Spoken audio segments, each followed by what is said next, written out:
kekasih dalam nama Tuhan Yesus, kita jumpa kembali saudara. Kita mau belajar seperti janji saya kemarin. Kita akan belajar dari lahir baru, keluar dari air dan Roh Kudus. Nah, sebelum kita mendengarkan firman Tuhan, kita berdoa dulu dalam nama Yesus. Bapa, kami bersyukur, biarlah kami ingin belajar dengan kuasa Roh Kudus. Biarlah Roh-Mu yang mengajar kami, mendidik kami, memberikan kami pengertian, pengetahuan, supaya kami mengerti akan kebenaran firman Tuhan. Ajarlah kami Bapa, supaya kami diselamatkan oleh kebenaran itu. Di dalam nama Tuhan Yesus, kami mengucap syukur dan berdoa. Haleluya. Amin. Saudara yang kekasih, di video yang lalu saya sudah memberitakan, kita sudah belajar tentang keluar dari air. Ya, keluar dari air itu dibaptis air. Nah, sekarang kita akan belajar dilahirkan oleh Roh Kudus. Seperti perkataan Tuhan Yesus kepada Nikodemus, kalau kamu tidak lahir dari air dan roh, kamu tidak bisa masuk dalam kerajaan surga. Yohanes 3 ayat 5. Tuhan merindukan kita lahir dari Roh Kudus. Nah, orang yang lahir dari Roh Kudus, tandanya dia berbahasa roh. Pertama kali karunia yang diberikan Tuhan adalah berbahasa roh. Di saat kita dilahirkan oleh Roh Kudus, yang pertama kali diberikan Tuhan kepada kita adalah bahasanya sendiri. Ya saudara ya, seperti kita juga dilahirkan oleh orang tua kita dari kandungan. Kita menangis di saat kita lahir, taunya cuma wah wah wah gitu. Tapi di saat kita dilahirkan oleh Roh Kudus, pertama kali yang kita lakukan, yang saya alami dan yang saya lihat adalah dia itu menerima karunia bahasa roh. Jadi tanda orang yang dilahirkan oleh Roh Kudus, dia menerima karunia bahasa roh. Tapi saudara, banyak orang yang berkata bahasa roh itu kan untuk orang yang kurang beriman, sedangkan nubuatan adalah untuk orang yang beriman. Itu benar. Karena itu karunia bahasa roh adalah tanda bukan untuk orang yang beriman, tetapi untuk orang yang tidak beriman. Sedangkan karunia untuk bernubuat adalah tanda bukan untuk orang yang tidak beriman, tetapi untuk orang yang beriman. Ini benar saudara, karunia bahasa roh itu imannya belum dewasa saudara, dia baru lahir. Jadi dia belum beriman, belum bisa dipercaya untuk bernubuat. Karena itu karunia bahasa roh adalah tanda bukan untuk orang yang beriman. Karena dia baru lahir, dia belum beriman seperti orang yang sudah bisa bernubuat saudara. Karena orang yang bernubuat itu adalah orang yang sudah dapat dipercayakan untuk menyampaikan pesan. Nah, sedangkan orang yang bernubuat adalah untuk orang yang beriman. Itu benar saudara. Karena orang yang sudah dewasa lah yang bisa dipercaya untuk menyampaikan pesan. Seperti saya, anak saya yang baru lahir, belum tentu saya percayakan untuk menyampaikan pesan apapun. Contoh buat tetangga, coba kamu ke sebelah kasih tahu seperti ini. Tidak mungkin saya menyuruh anak yang baru lahir atau anak umur 6 bulan, 3 bulan, 1 tahun, bahkan 2 tahun pun belum berani saya mempercayakan anak yang masih kecil untuk menyampaikan pesan. Nah, kalau orang yang sudah dewasa, umur 10 tahun, 15 tahun, mungkin saya sudah mempercayakan untuk menyampaikan sesuatu pesan. Nah, di sini seperti itu saudara. Di saat kita baru lahir, itu kita belum dipercayakan untuk menyampaikan pesan. Jadi itu bahasa roh untuk orang yang tidak beriman. Berimannya belum dewasa, masih baru lahir. Beda dengan orang yang sudah dewasa, sudah dipercayakan untuk menyampaikan pesan. Nah saudara, seperti itu. Jadi kita tidak perlu menolak karunia bahasa roh, karena itu adalah tanda untuk orang yang lahir baru, yang lahir dari Roh Kudus, itu tandanya dia pasti pertama kali yang saya lihat, yang saya dengar, pertama kali dia pasti berbahasa roh. Jadi orang yang dilahirkan Roh Kudus adalah orang yang sangat beruntung, saudara. Karena di saat kita dilahirkan Roh Kudus, disitulah Tuhan menulis nama kita di buku kehidupan, saudara. Karena kita sudah dilahirkan oleh Roh Kudus, oleh Tuhan. Sama dengan saya, di waktu saya dilahirkan orang tua saya sah menjadi anak mereka, dan mereka pasti memasukkan saya di kartu keluarga mereka sebagai anak mereka. Nah, di dalam Tuhan juga seperti itu. Di saat kita dilahirkan Roh Kudus, kita sah menjadi anak Tuhan dan nama kita ditulis di buku kehidupan.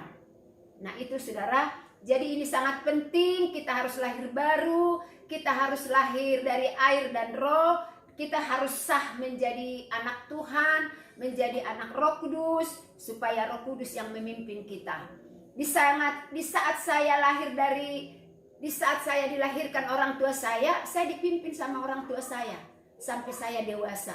Sama juga di saat saya dilahirkan Roh Kudus, saya harus dipimpin Roh Kudus sebagai anaknya Roh Kudus. Dan di situ kita akan diajar, akan dididik, dibimbing supaya seturut dengan rencana dan kehendak Tuhan segala kehidupan kita, saudara.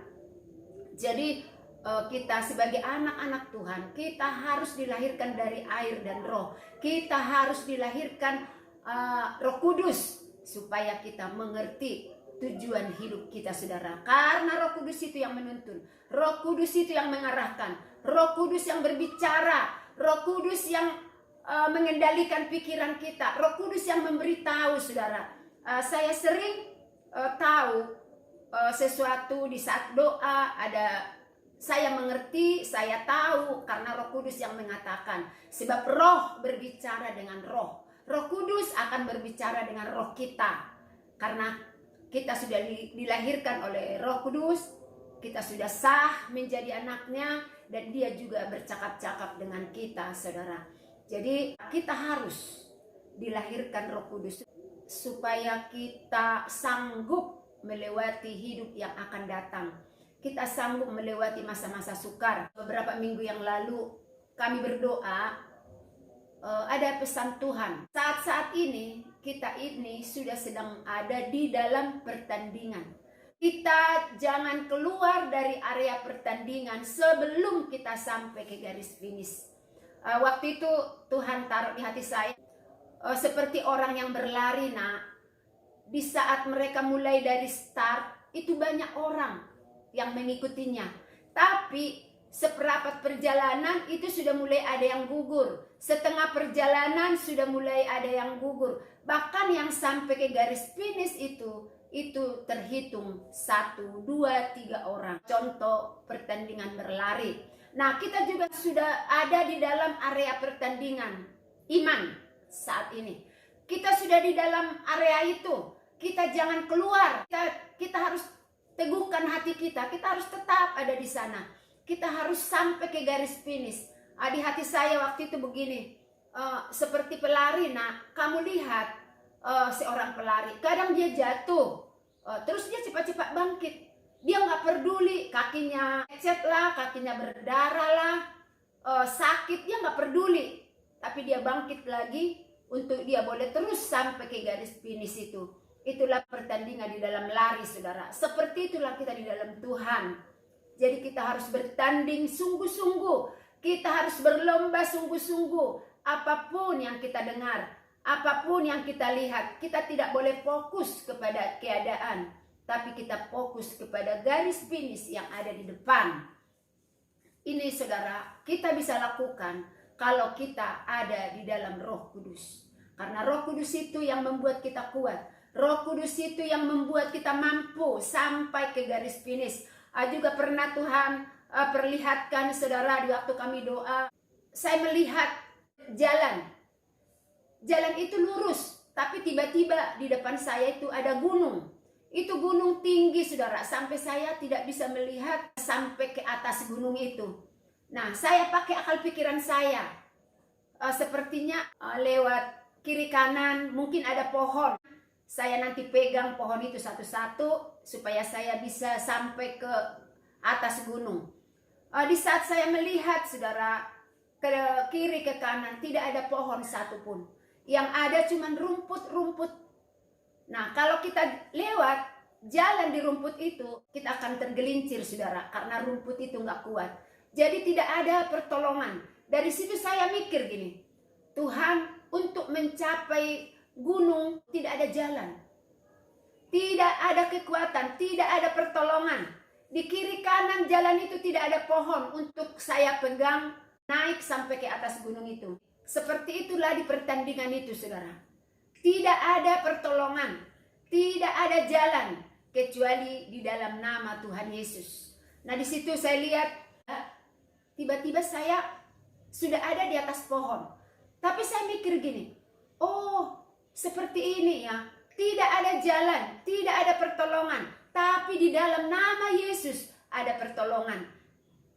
Di hati saya gini, sekalipun kita ada di lembah kekelaman, sekalipun kita ada di tengah-tengah badai, Tuhan sanggup mengangkat kita tinggi. Tuhan sanggup mengangkat kita melewati gunung itu, saudara. Itulah perlunya kita dipenuhi dengan Roh Kudus. Sebab Roh Kudus itulah yang membuat kita kuat. Dialah yang membuat kita menari di atas badai. Roh Kudus itu yang membuat kita sanggup melewati setiap masalah, melewati pertandingan supaya kita sampai garis finish itu, saudara. Perlu Roh Kudus, perlu dilahirkan oleh Roh Kudus supaya nama kita ditulis di buku kehidupan. Banyak keuntungan-keuntungan kita dipenuhi Roh Kudus, saudara. Kita lihat dulu di 1 Korintus 14 ayat 2. Firman Tuhan berkata, siapa yang berkata-kata dengan bahasa roh tidak berkata-kata dengan manusia, tetapi kepada Tuhan. Sebab tidak ada seorang pun yang mengerti bahasanya. Oleh roh, ia mengucapkan hal-hal yang rahasia. Nah, kita tidak berkata-kata dengan orang. Di saat kita diberikan karunia bahasa roh oleh Tuhan, saudara, firman Tuhan berkata, kita tidak berkata-kata dengan manusia, tapi kita berkata-kata dengan Tuhan. Kita berkata-kata dengan Roh Kudus. Sebab tidak ada seorang pun yang mengerti bahasanya. Oleh Roh Kudus, kita mengucapkan rahasia Tuhan. Ya. Oleh roh, ia mengucapkan hal-hal yang rahasia. Rahasia Roh Kudus diberitakan sama kita.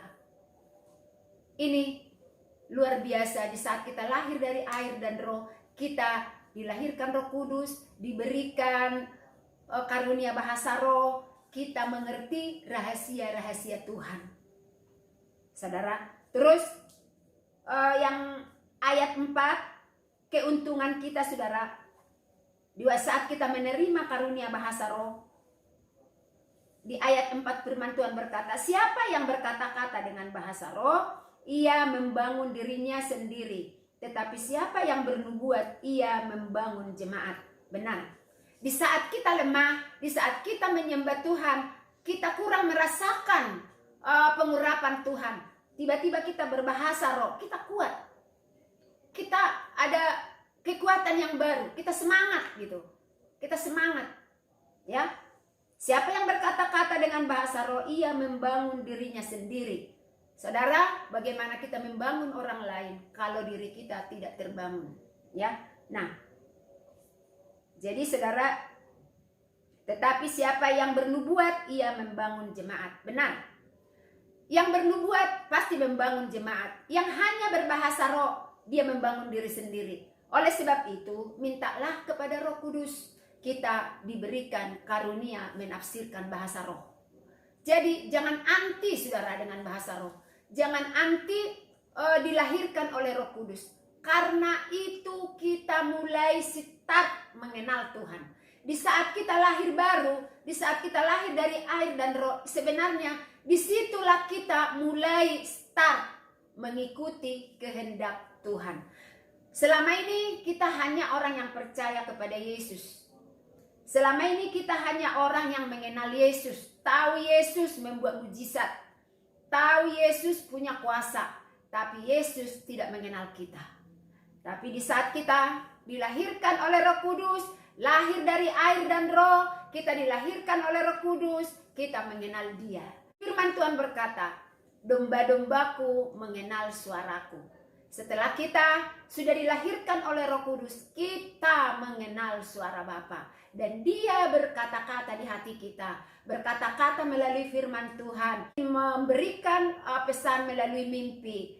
Entah apa saja yang Tuhan pakai, kita mengenal gembala kita, yaitu suara Roh Kudus dalam hati kita. Jadi sangat beruntung orang yang lahir baru, saudara. Karena juga lahir baru itu Yesus meneladani terlebih dahulu. Dia sudah menjadi teladan. Kita lihat, saudara, apakah Yesus juga dibaptis di air? Dibaptis oleh Yohanes. Ya, saudara. Apakah juga Yesus dibaptis oleh Roh Kudus? Dibaptis juga, saudara. Kita lihat di Matius 3. Sesudah dibaptis, Yesus segera keluar dari air. Dia dibaptis. Tapi Yesus dibaptis bukan tanda pertobatan, karena Dia tidak berdosa. Tapi Yesus dibaptis, Dia sebagai teladan, supaya kita mengikuti teladan Yesus. Itu sebabnya Yesus rindu kita dibaptis, keluar dari air dan roh. Nah itu, saudara, ya. Nah, sesudah dibaptis, Yesus segera keluar dari air. Dan pada waktu itu juga langit terbuka. Dan Ia melihat Roh Tuhan seperti burung merpati turun ke atasnya. Lalu terdengar suara dari surga yang mengatakan, inilah anakku yang kukasihi, kepadanya lah aku berkenan. Nah, burung merpati itu adalah lambang Roh Kudus. Jadi di waktu Yesus keluar dari air, Dia melihat ke atas, langit terbuka, turunlah seperti burung merpati. Roh Kudus turun ke atas Tuhan Yesus. Dia dibaptis Roh Kudus, saudara. Nah, jadi inilah yang teladan yang dibuat Tuhan Yesus. Makanya Dia bilang, Nikodemus, kalau kamu tidak lahir dari air dan roh, kamu tidak bisa melihat kerajaan Tuhan. Nah, kamu harus lahir dari air, juga dilahirkan oleh Roh Kudus. Itu maksudnya Tuhan. Karena Yesus sudah membuat teladan bagi kita, saudara. Ini yang Tuhan rindu. Di saat kita lahir dari air dan roh, di situ kita mulai start mengenal Tuhan secara pribadi. Kalau kita lihat di Kisah Para Rasul 1 ayat 5. Sebab Yohanes membaptis dengan air, tetapi tidak lama lagi kamu akan dibaptis dengan Roh Kudus. Ayat 8. Tetapi kamu akan menerima kuasa kalau Roh Kudus turun ke atas kamu. Dan kamu akan menjadi saksiku di Yerusalem dan di seluruh Judea dan sampai ke ujung bumi. Nah, saudaraku yang kekasih, tetapi kamu akan menerima kuasa. Kita akan menerima kuasa kalau Roh Kudus turun ke atas kita.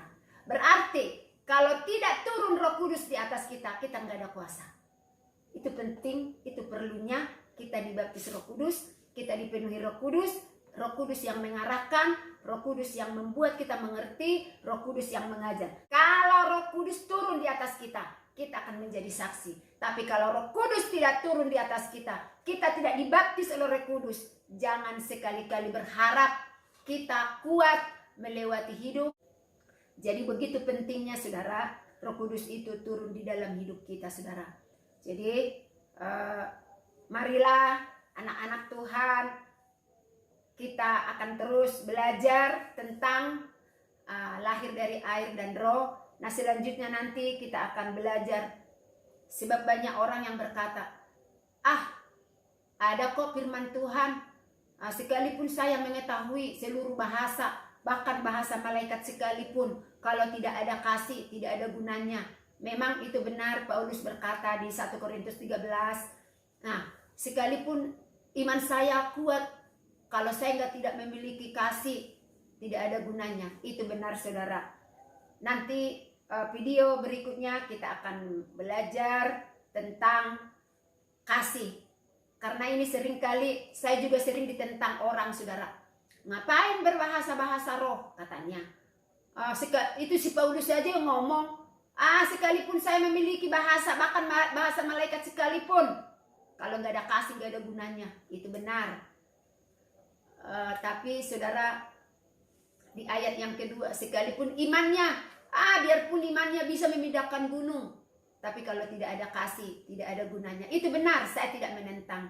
Tapi di balik semua itu saudara, bukannya maksud Paulus tidak berguna. Bahkan Paulus bilang, kejar karunia itu.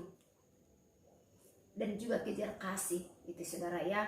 Nanti di video berikutnya kita akan belajar lagi tentang karunia. Sampai kita mengerti supaya kita tidak menolak Roh Kudus. Tidak menolak lahir dari air dan roh. Supaya kita ditulis nama kita di buku kehidupan. Nah, setiap orang yang sudah dilahirkan dari air dan roh, jagalah keselamatanmu. Makanya Paulus berkata, kerjakan keselamatanmu. Supaya nama kita tidak dihapus dari buku kehidupan itu, saudara.